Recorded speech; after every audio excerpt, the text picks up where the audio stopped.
जय हिंद स्टूडेंट्स। आज हम आपको जो चैप्टर पढ़ाने जा रहे हैं इसका नाम है वन के मार्ग। इसमें उस समय का वर्णन किया गया है जब राम सीता जी लक्ष्मण जी वन जाते हैं।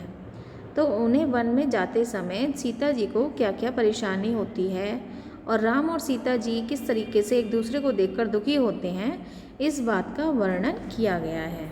तो हम पढ़ते हैं वन के मार्ग। ये चैप्टर है आपका, इसमें ये सवैया है, ठीक है।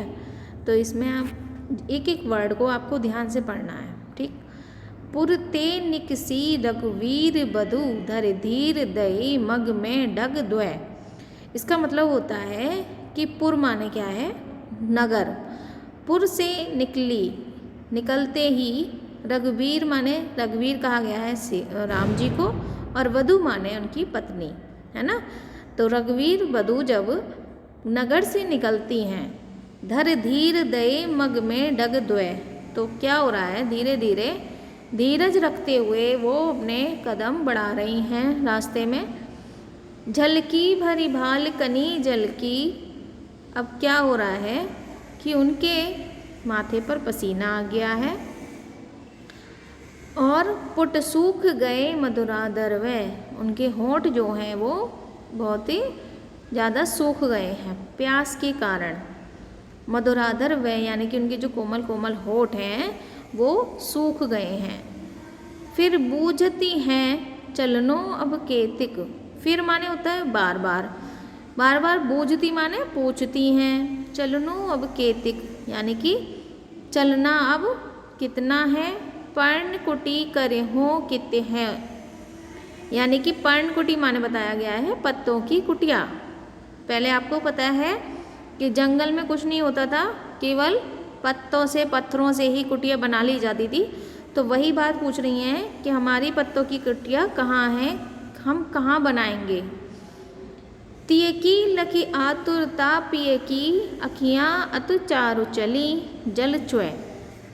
तिये माने होता है अपनी पत्नी की इतनी ज़्यादा आतुरता यानी कि व्याकुलता देखकर पिए की अखियाँ, उनकी अखियाँ, किसकी अखियाँ, राम जी की अखियाँ जो हैं वो पानी से भर आई हैं, यानी कि आंसुओं से भर आई हैं और आंसू बहने लगे हैं उनके।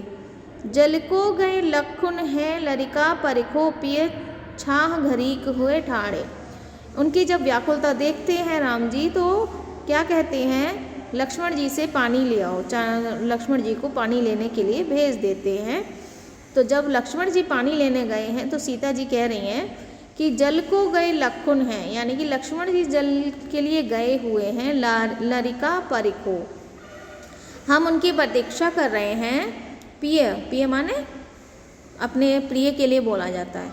छा घरी कुएं ठाड़े, तो हम क्या करते हैं, छाया के पास खड़े हो जाते हैं।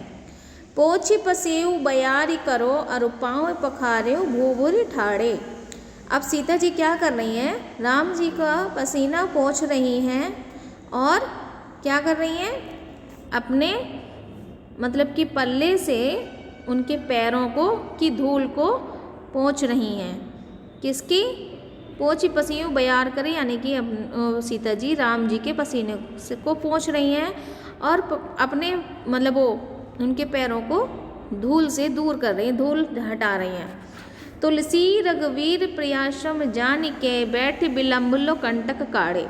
तुलसीदास जी कह रहे हैं कि जब सीता जी राम जी के लिए इतना कर रही हैं तो राम जी को भी अपनी पत्नी का श्रम देखकर यानी कि परिश्रम देखकर, उनकी सेवा भाव देखकर उनके मन में भी दया आती है और वो क्या कर रहे हैं, बैठ जाते हैं और उनके पैर के कांटे निकाल देते हैं। क्योंकि वो चलते चलते उनके रास्ते में जितने कंकड़ पत्थर कांटे जो पड़े वो उनके चुभ गए थे, जिससे कि उनके खून भी निकल रहा था। तो उसकी व्याकुलता थी उनके, अब वो अपनी बेचैनी को छोड़कर राम जी के पसीना पोंछ रही थी और उनके पैरों को साफ कर रही थी। तो यही सब देखकर उनके मन में भी बहुत दया आ गई और उन्होंने उनके पैर के कांटे निकाल दिए। इसके बाद है जानकी नाहक नेह लखियों पुलको तनिबार बलोचन बाढ़े। अब क्या हो रहा है, जानकी नाहको ने लख्यो, यानी कि जानकी के लिए, जानकी माता सीता माता के लिए कहा गया है।